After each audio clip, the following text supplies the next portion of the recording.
자유난이원 서초반포점 백종순 원장입니다. 생리통이 너무 심해서 고생을 하다가 혹시 뭐가 문제가 있나 하고 검사를 했더니 자궁내막증이라고 진단을 받으시는 경우가 있어요. 자궁내막증.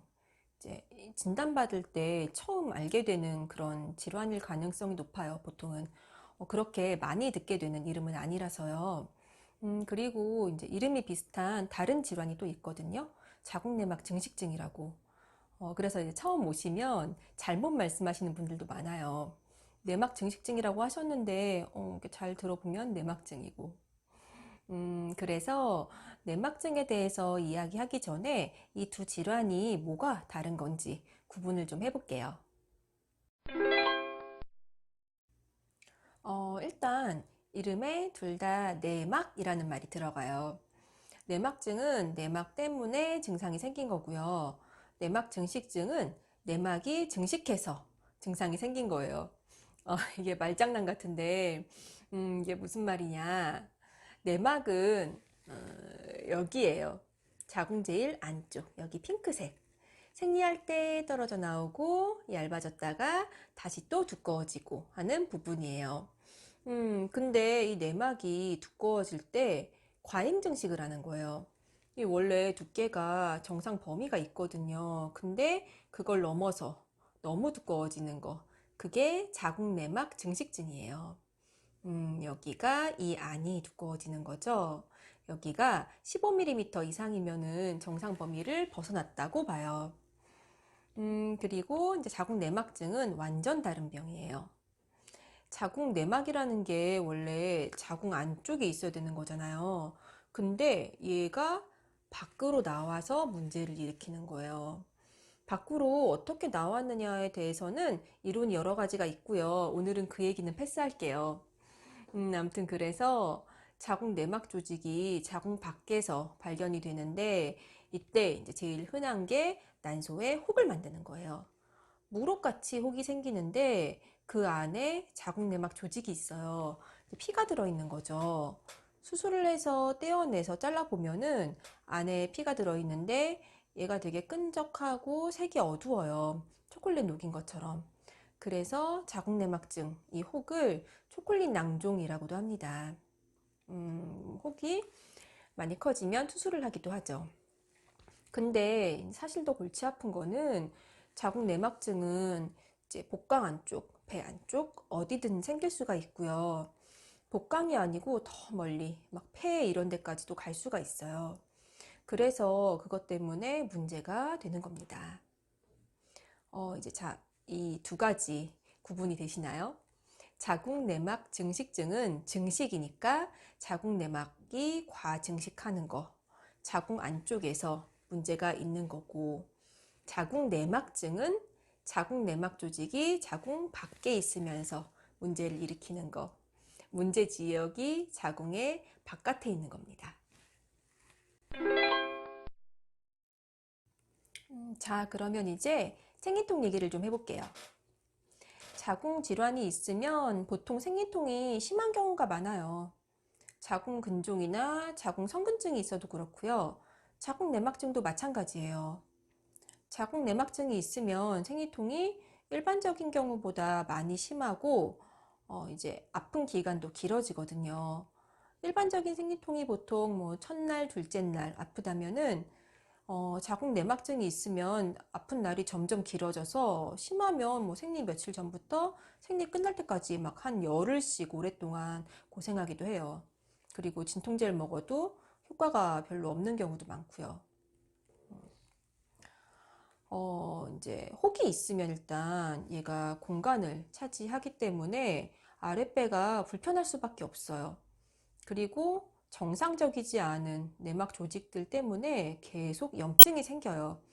이제 원래 그 자리에 없어야 될 것들이 자리를 차지하고 있는 거잖아요.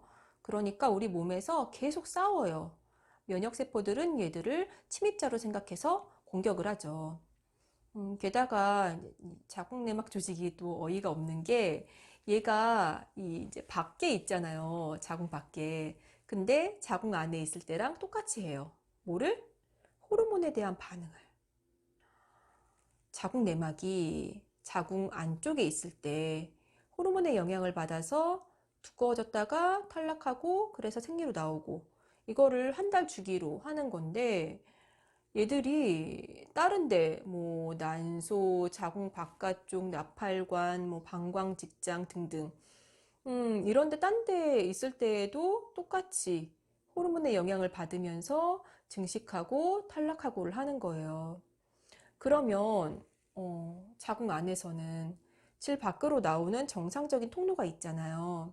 그래서 그쪽으로 생리혈이 배출이 되는 건데 근데 여기는 갈 데가 없는데 여기서 똑같은 걸 하니까 막 엉망이 되겠죠.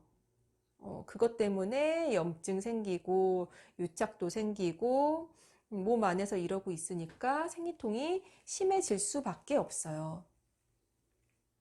우리가 이제 난소에 있는 혹은 필요하면 수술을 할 수가 있죠. 근데 이제 이 안쪽에 퍼져 있는 것들은 얘들은 깨끗하게 제거를 할 수가 없어요. 일단 어디 있는지를 일일이 알 수가 없어요. 그래서 없애는 게 불가능한 거고요. 그래서 자궁 내막증이 수술을 하고 나서도 재발률이 그렇게 높은 거예요. 보이는 거는 뭐 없앴지만 못 찾은 거, 안 보이는 게 또 있으니까 걔들이 또다시 증식을 하거든요. 이제 그렇다면 어떻게 해야 되나? 이렇게 뭐 안 보이는 데에도 많이 퍼져 있다고 하고 그걸 없애기도 어렵다고 하니까 그런 방법이 없나? 그렇진 않아요.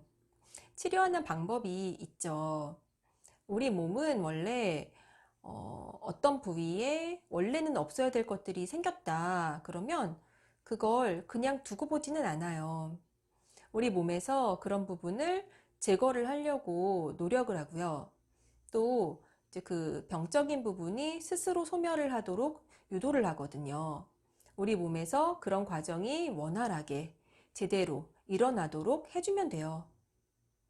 한의원에서 하는 치료는 그런 과정이 잘 이루어지도록 하는데 초점이 맞춰져 있어요. 정상적인 위치를 벗어난 불필요한 병적인 혈액을 어혈이라고 하는데요. 한약을 통해서 어혈을 효과적으로 제거를 해주고요. 골반 안쪽 환경을 개선을 해서 자궁 내막증의 진행을 억제하도록 해요. 그리고 이제 약점 치료 같은 걸 해서 내막증 때문에 생긴 만성염증을 가라앉히고요. 그리고 이제 한의원 치료의 장점 중 중요한 거 한 가지가 난소를 보호하는 치료라는 거예요. 나중에 제가 이제 자궁내막증이랑 임신에 대해서도 한번 이야기할 기회가 있을 텐데요. 이게 수술을 하게 되면은 난소도 같이 일정 부분 잘라내게 되거든요. 이게 혹만 딱 떼어낼 수는 없어요. 조금이라도 난소는 손실이 되게 되어 있어요. 그러면 난소 기능이 떨어질 수밖에 없는 거고요. 이거는 임신이랑 관련된 문제이기도 하고, 이제 만약에 양측으로 수술을 하게 되는 경우에는 폐경이 일찍 올 수도 있어요. 그래서 내막증, 혹 사이즈가 많이 커졌거나 아니면 뭐 염전이라고 해서 꼬이는 거죠. 뭐 염전이나 파열같이 응급 상황이면 당연히 수술을 해야겠죠. 그렇지만 아직 그렇지 않다. 아직 사이즈가 그렇게 크지도 않고 특히 앞으로 임신을 준비해야 한다. 그런 분이라면은 저는 우선은 최대한 난소를 보존하면서 자궁내막증 치료를 받으시기를 권합니다.